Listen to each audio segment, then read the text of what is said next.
Banned and controversial foods. This is an extremely popular video. I keep seeing it pop up, so we're just gonna watch it. How about that?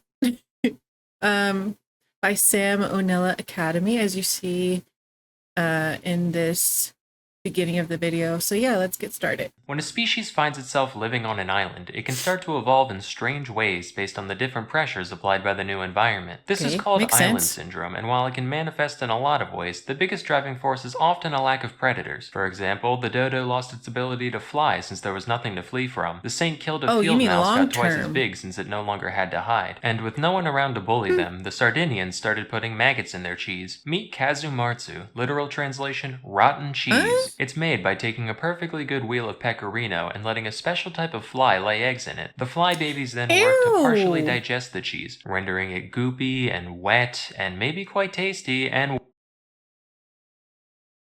Have y'all heard of this? This is nasty. worm-filled. Now, cheese as a concept is already quite suspect. It's clotted milk that you fill with bacteria and mold and let sit for a while. But cheese is safe and delicious. Cheese is my It friend. I is. trust cheese. So my guard would be down around Me too. Kazumatsu. I've learned to look past a cheese's childhood. Strange upbringings are what give them their character. But it turns out, those maggots are still alive. And if you don't chew well enough, they can cause enteric myiasis, which is a fancy term for fly larvae living in your intestines.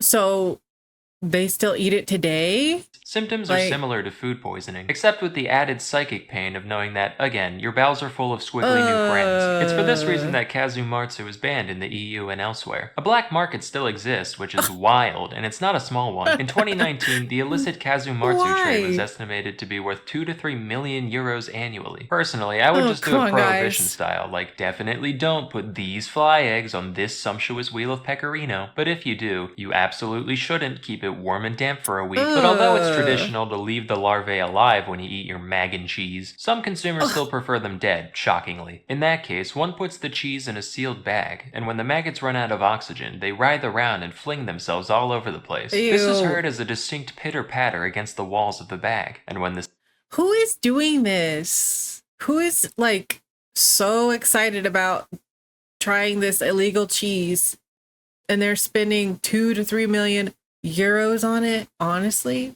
Ew. Sound stops, the contents are ready to eat, like popcorn. Shark fin soup is one most of us have heard about already, mostly in reference to its effect on shark populations and the wastefulness that goes into making it. Until recently, though, I never looked into the nature of the dish itself. I figured, right, the fins are just the only part of the shark worth eating. Big whoop, it's probably not much different from, like, swordfish. Apparently, though, I had it backwards. Shark fins aren't even meat. They're made almost entirely of cartilage and collagen. They are the last part we should be eating. That's why it's only made into soup, because without being soaked in broth, it has zero flavor or nutritional value on it. You know, I just realized something. I'm not an exploratory eater. I wouldn't eat this. I don't care. Why do I need to bother? I'm not that person. I would like to experiment. Their only redeeming quality is their unique mouthfeel due to how stringily the collagen grows in structures called ceratotrichia. The texture has been described as somewhere between chewy and crunchy, which I find describes most things, actually. Other adjectives present on Wikipedia include snappy, gelatinous, and sinewy. The exact sensation of eating this substance remains a mystery to me, and the unintended side effect of all this research is that I now really want to try it. Like, it's a big trade. Really? I've got to be the one that's wrong. There is imitation shark fin soup available, but I've already decided that it's not nearly as good. So I've come up with a compromise to this controversy. Everyone on Earth gets just one bite. Say there's 10 bites to a fin, 4 fins to a shark, 200 million sharks die, sure, a necessary casualty, but then we can end the practice forever. All done. You can finally rest, Mr. Ming. Come here, baby. Aw. Ackee. What?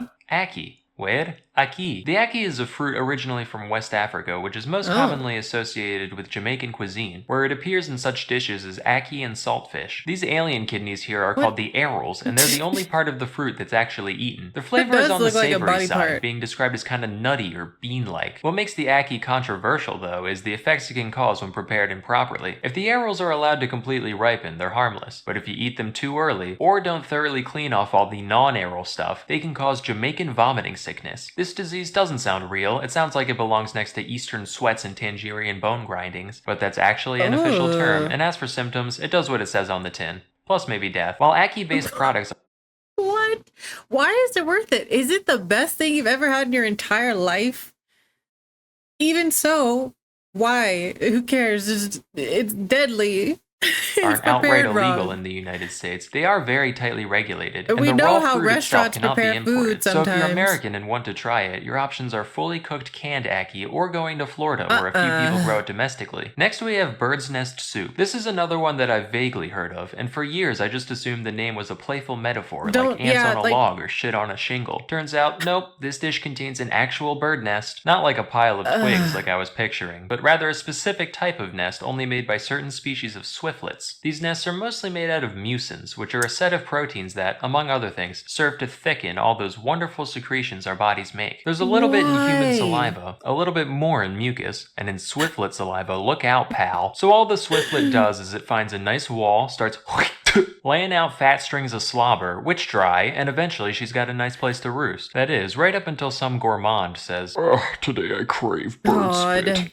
You can keep the eggs though. And they then reconstitute it back into its original gelatinous texture. Unfortunately, these nests can't enter the US since, believe it or not, eating bird saliva is a great way to catch bird flu. And Wow, now the time has shocking. come to speak of the ortolan. The ortolan is a kind of bunting, which is a sort of passerine, which is a type of bird.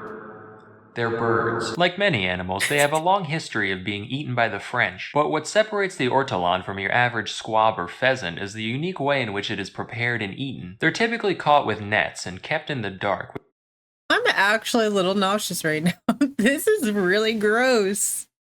I don't know what I expected. Yeah, Which causes them to overeat for some reason. Once it's about twice as fat, the entire bird is then thrown into a container of brandy, alive, and sealed in. While this serves to marinate the creature, it also drowns in the process, thereby killing one bird with no Oh. stones. The ortolan is then roasted, plucked, and presented whole to the consumer, who inserts the carcass into their mouth, feet first. As they chew, one hand continues holding the bird's head, while the other picks out the larger bones. This whole ritual is usually performed with a towel or large napkin over one's head. There's a few explanations for the purpose of the towel. You're Some not say it's just joking. there to keep the aromas in, while others say it's there to, quote, shield from God's eyes the shame of such a decadent and disgraceful act. Yeah, I mean, this it's one I'm pretty. okay with not trying, actually. Notable fans of this Oh. dish include, not joking, Bill Cosby and the guy who invented the lobotomy.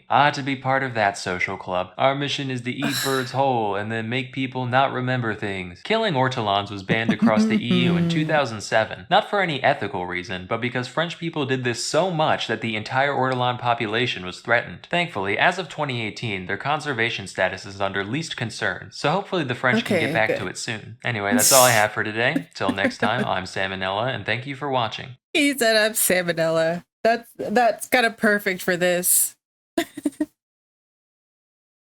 Gross. I don't understand. Like, why is that what I need to eat? And that doesn't even it doesn't even mean it's good.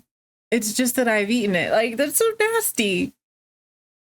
I'm happy with all these things never, getting in front of my eyes to eat. That's gross.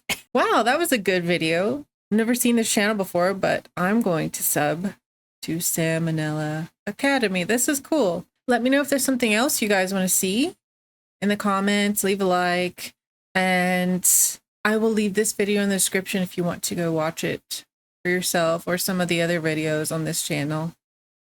And I will see you in the next one.